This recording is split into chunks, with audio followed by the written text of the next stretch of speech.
પપ્પા જુઓ ને કેટલો સફેદ ધુમાડો છે, જેમ કે વાદળ હોય એવું નથી લાગતું?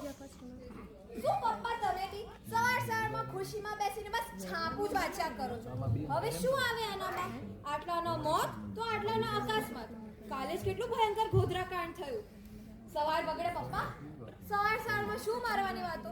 મૂકો આ છાપું. ચલો ને આજે સાંજે મસ્ત ચાઇનીઝ ખાવાથી. કોણ બોલ્યું વચ્ચે? એ મમુડી, તું શું કામ વચ્ચે બોલે છે? એટલે જ હું ને પપ્પા વાત કરતા હોય એમાં તારે શું છે? એક વાત કહું, એટલે શું છે? હું કિચનમાં નથી જતી ને એટલે આ મમુડી જલે છે. પણ નો જ જોઉં ને તે દિવસે ગઈ હતી આંગળીમાં એવી થાજી ગઈ. ના બાબા હો, આપણાથી સહન ન થાય. ઓહો મમુડી, મને ટ્યુશન માટે લેટ થાય છે અને આજે તો ટ્યુશનનો છેલ્લો દિવસ છે. એમાં પેલી મિતાલી કહેતી હતી, અરે યાર શિલ્પા, હવે આપણે ક્યારે મળીશું? જાણે આજે જ મરી જવાના હોય ને. ચાલ મમ્મી હું જાઉં. હા મિતાલી, આજે બહુ લેટ થઈ ગયું. ચાલ. આ ચીસો, આ ધુમાડો, આ લોકો ભાગી કેમ રહ્યા છે? લાગે ગોધરાની ધધકતી જ્વાલા મારા અમદાવાદને પણ બાળી નાખશે.